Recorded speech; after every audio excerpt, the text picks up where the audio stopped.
The rain poured relentlessly outside the windows of St. Clair's Hospital, the rhythmic patter of droplets against the glass creating a somber symphony.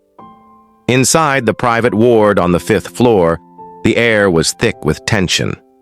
The room was dimly lit, save for the soft glow of the heart monitor, its steady beeps the only sign of life in the otherwise silent space. Lying on the bed was Eleanor Whitmore, a 34-year-old millionaire heiress and business tycoon who had been in a coma for the past 3 weeks following a tragic car accident.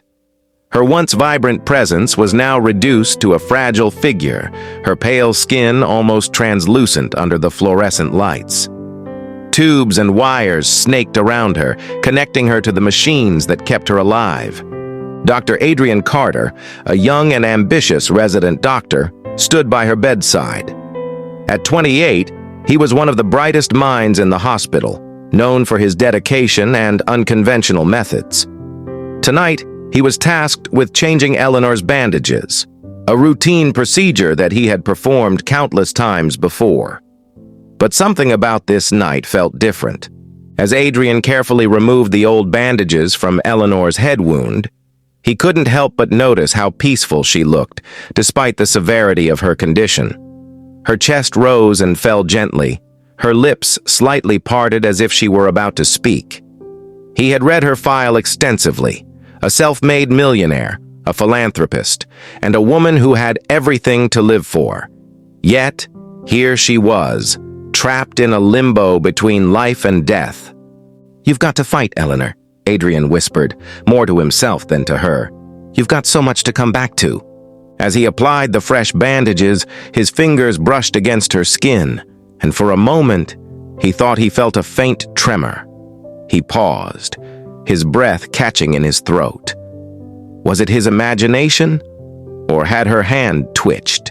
"Eleanor," he called softly, leaning closer. "Can you hear me?" There was no response, but the heart monitor's rhythm seemed to quicken slightly. Adrian's pulse raced as he reached for his pen light, shining it into her eyes to check for any signs of responsiveness. Her pupils contracted, a normal reaction, but nothing more. He sighed, chastising himself for getting his hopes up. Coma patients rarely woke up so suddenly, especially after weeks of unconsciousness. Still, as he finished securing the bandages, he couldn't shake the feeling that something extraordinary was about to happen. Just as he was about to step away, Eleanor's hand shot up, gripping his wrist with surprising strength. Adrian froze, his heart pounding as he stared at her in shock. Her eyes fluttered open, revealing piercing blue irises that seemed to bore into his soul. "Eleanor," he stammered, his voice barely above a whisper. "You're awake." She blinked, her gaze darting around the room as if trying to make sense of her surroundings. Her grip on his wrist tightened, and she opened her mouth to speak, but no sound came out. Adrian quickly reached for a glass of water, helping her take a few sips. "Take it easy," he said, his voice steady despite the adrenaline coursing through his veins. "You've been in a coma for 3 weeks. You're safe now." Eleanor's eyes widened in disbelief, and she struggled to sit up, her movements weak and uncoordinated. Adrian gently guided her back down, his hands resting on her shoulders. "You need to rest," he insisted. "I'll call the attending physician and let them know you're awake." But Eleanor shook her head, her voice hoarse but determined. "No, wait. I need to tell you something."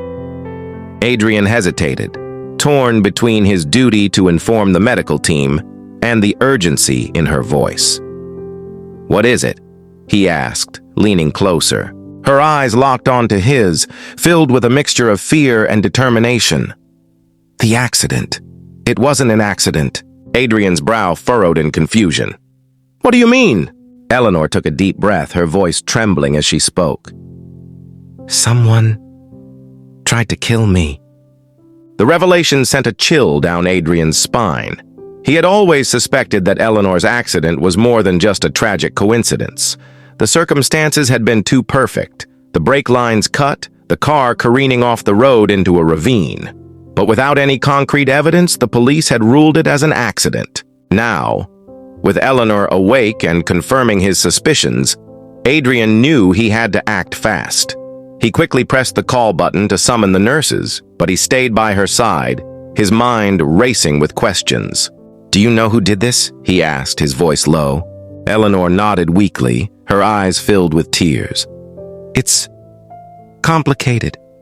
I have proof, but it's hidden. I need your help." Before Adrian could respond, the door swung open, and a team of nurses and doctors rushed in, their faces a mixture of shock and relief at seeing Eleanor awake. Adrian stepped back, allowing them to take over, but his mind was already working overtime. As the medical team attended to Eleanor, Adrian slipped out of the room, his thoughts consumed by her words. Someone had tried to kill her, and now that she was awake, they would stop at nothing to finish the job. He knew he had to protect her, but he also knew that he was stepping into a dangerous game, one where the stakes were life and death. Over the next few days, Eleanor's condition improved rapidly. She was moved out of the ICU and into a private suite where she was closely monitored. Adrian visited her regularly, using his position as her primary caregiver to gather more information. During one of their conversations, Eleanor revealed the truth. Her business partner, Victor Langston, had been embezzling funds from their company for years. When she confronted him, he had threatened her, but she never imagined he would go this far. "I have evidence," she told Adrian, her voice steady despite the gravity of the situation. "It's in a safe deposit box at the First National Bank. The key is hidden in my penthouse, but I can't go there. It's too dangerous." Adrian nodded, his resolve hardening. "I'll get it for you." That night, under the cover of darkness, Adrian made his way to Eleanor's penthouse. The building was heavily guarded, but he managed to slip in unnoticed, using the access code Eleanor had given him. He found the key hidden in a false bottom of her jewelry box and made his way to the bank the next morning. The safe deposit box contained a USB drive with incriminating documents and recordings of Victor's illegal activities. Adrian knew this was the proof they needed to bring him to justice. But as he left the bank, he noticed a black SUV tailing him. His heart raced as he realized he was being followed. He quickly ducked into a crowded subway station, losing the tail in the chaos of rush hour. When he returned to the hospital, he handed the USB drive to Eleanor, who immediately contacted her lawyer and the police.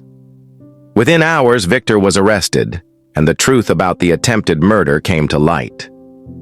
Eleanor's recovery continued, and she was soon discharged from the hospital. Before she left, she thanked Adrian for his bravery and dedication.